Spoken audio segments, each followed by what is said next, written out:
വിശ്വാസമുള്ള ദൈവവചനപ്രകാരം സംസാരിക്കുന്ന എല്ലാ കാര്യത്തെയും വളരെ പ്രത്യാശയോടുകൂടെ സമീപിക്കുന്ന വളരെ ഓപ്റ്റിമിസ്റ്റിക് ആയിട്ടുള്ള പ്രിയപ്പെട്ടവരുമായിട്ട്, ജീവിത വിശുദ്ധിയിൽ മുന്നോട്ട് പോകുന്ന പ്രിയപ്പെട്ടവരുമായിട്ട്, കടം വരുത്തി വയ്ക്കാൻ ആഗ്രഹിക്കാത്ത, സാമ്പത്തികമാകുന്ന ചതിവ വഞ്ചന കാണിക്കാത്ത അങ്ങനെയുള്ള നല്ല കൂട്ടുകെട്ടുകൾ നിങ്ങൾക്കുണ്ടാകുകയും നിങ്ങളുടെ ചിന്തകളെ ഈ നിലയിൽ രൂപാന്തരപ്പെടുത്തുകയും ചെയ്യുകയാണെങ്കിൽ രാവിലെ നല്ലതുപോലെ പ്രാർത്ഥിക്കണം. 1 മണിക്കൂർ 2 മണിക്കൂറൊക്കെ ഇരുന്ന് ശാന്തമായിരുന്ന് പ്രാർത്ഥിച്ച് വിശകലനം ചെയ്ത് പ്രാർത്ഥിച്ച് വീണ്ടും വൈകുന്നേരവും പ്രാർത്ഥിക്കണം. വൈകുന്നേരം ആ ദിവസം മുഴുവൻ ഒന്ന് വിശകലനം ചെയ്യണം.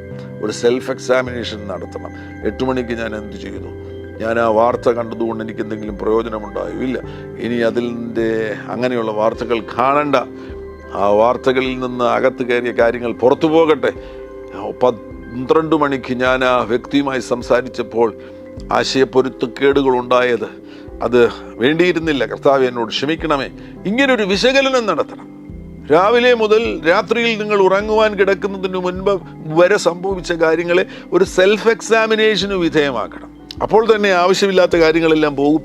നമ്മളൊന്ന് ആത്മാവിൽ കുളിച്ചതുപോലെയാകും.